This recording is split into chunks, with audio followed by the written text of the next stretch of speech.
दोस्तों नमस्ते। Lakhanlal Meena YouTube channel पर आप सभी का बहुत बहुत स्वागत। और दोस्तों आज हम लाए हैं किसान भाइयों के लिए एक नया टॉपिक जिसको कहते हैं बायोचार। दोस्तों ये बायोचार एक ऐसा शब्द है जो आपको नया नया लग रहा होगा, क्योंकि ये आया ही जो है हमारी जो एग्रीकल्चर के क्षेत्र में जो है हमारे जो जितने भी कृषि वैज्ञानिक हैं उन सब ने अंतर्राष्ट्रीय लेवल पर और हमारे देश में ये बायोचार जो है नया एक समाधान है किसानों के लिए, एक जमीन को उपजाऊ बनाने के लिए।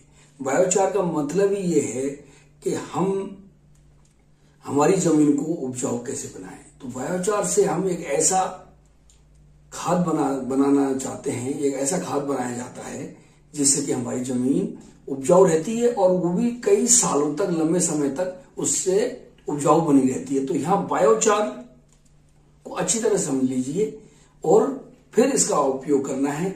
और आपको इसके लिए आपके अपने ही जिले में कृषि विभाग जो है, एग्रीकल्चर डिपार्टमेंट है, उससे आप संपर्क करके इसमें और विस्तृत जानकारी और उनके यहाँ प्रैक्टिकली देख सकते हैं, समझ सकते हैं और उसके बाद में आप इसको इस्तेमाल करें, खाद बनाएं। तो कहने वाला बायोचार में होता क्या है, मैं इसमें एक वीडियो दिखाऊंगा आपको। आप जल्दी ना कीजिएगा, पूरा वीडियो देखिए, देखना है आपको। अभी मैं थोड़ा संक्षेप में आपको परिचय दे रहा हूं, उसके बाद में एक वीडियो दिखाऊंगा। उसमें ये बताया जा रहा है कि किस तरह हम बायोचार तैयार करते हैं। बायोचार अपने आप में चारकोल है, एक कोयला है, कोयले का रूप है, कोयला ही है वो, जो छोटे रूप में उसको हम तैयार करते हैं। और ये कैसे तैयार किया जाता है, इसका तैयार करने का सबसे आसान तरीका, इसमें दो सबसे आसान तरीका ये है कि हमारे जो खेतीबाड़ी में जो भी फसलों का जो अवशेष जो बचता है, जैसे कि सरसों के डंठल बचते हैं, बने कोई चावल बोए जाते हैं तो उसके बचते हैं, तोड़ी बचती है, गेहूं की अवशेष बचते हैं, या अरहर की लकड़ियां बचती हैं, या और कोई भी लकड़ी ऐसी बचती है।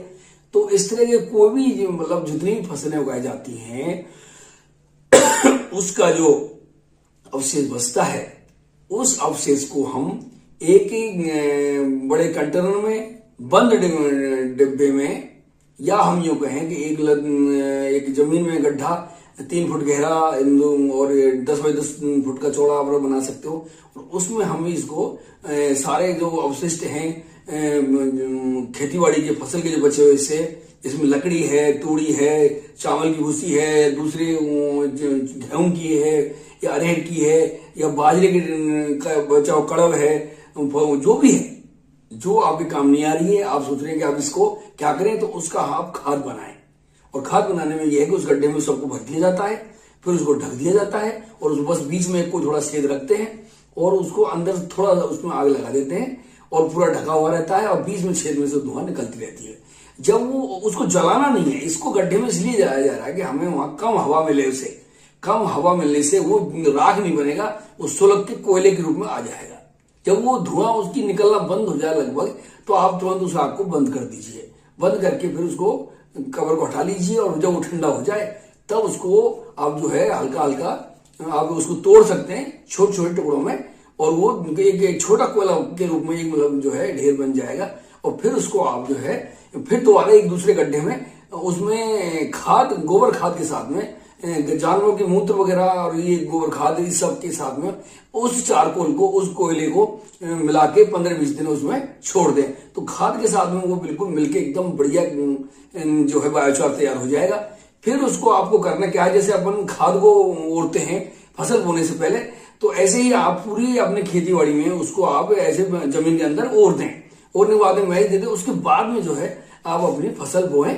तो ये क्या करेगा, ये आपकी जमीन के अंदर नमी बनाए रखेगा, यानी मतलब बरसात भी कम होती है तो उस केस में भी ये कोयला जो है, ये कार्बन होता है, ये कार्बन के इसके अंदर, और ये क्या करता है, ये नमी को सोख के रखता है और लंबे टाइम तक अंदर जमीन के अंदर ये नमी बनाए रखता है। तो उसमें हमारे पौधों को ताकत मिलती है और जमीन और मिट्टी भी उर्वरक बनती है। और ये 1 साल या 6 महीने के लिए नहीं, ये एक बार हमने डाल दिया तो ये कई साल तक चलता है। तो इस तरह ये जो जमीन की उर्वरकता को बनाए रखता है, नमी बनाए रखता है। इस तरह ये जमीन को हमेशा और हमारी फसलों की जो है उत्पादकता बढ़ती है। और जब हमारी मिट्टी मजबूत हो जाएगी, उपजाऊ हो जाएगी, तो हमारी फसल भी अच्छी होगी। तो ये इसलिए निकाला है बायोचार को कि भाई हम क्या करते हैं, जितना भी घास फूस बचता है, लकड़ियां बचती है, तो हम क्या करते हैं, हम जला देते हैं, जला के और राख हो जाती है। जैसे हम राख को डाल देते हैं खेत में, लेकिन राख उतनी फायदेमंद नहीं होती जितनी की ये बायोचार का जो प्रोसेस है, इससे जो हम खाद बना रहे हैं, चारकोल बना रहे हैं, वो जो है सबसे महत्वपूर्ण है और जमीन के लिए सबसे फायदेमंद है। तो मैं अब आपको ये वीडियो दिखा रहा हूं जिसमें आप पूरा देखेंगे कि इसमें किस तरह बायोचार बनाया जा रहा है।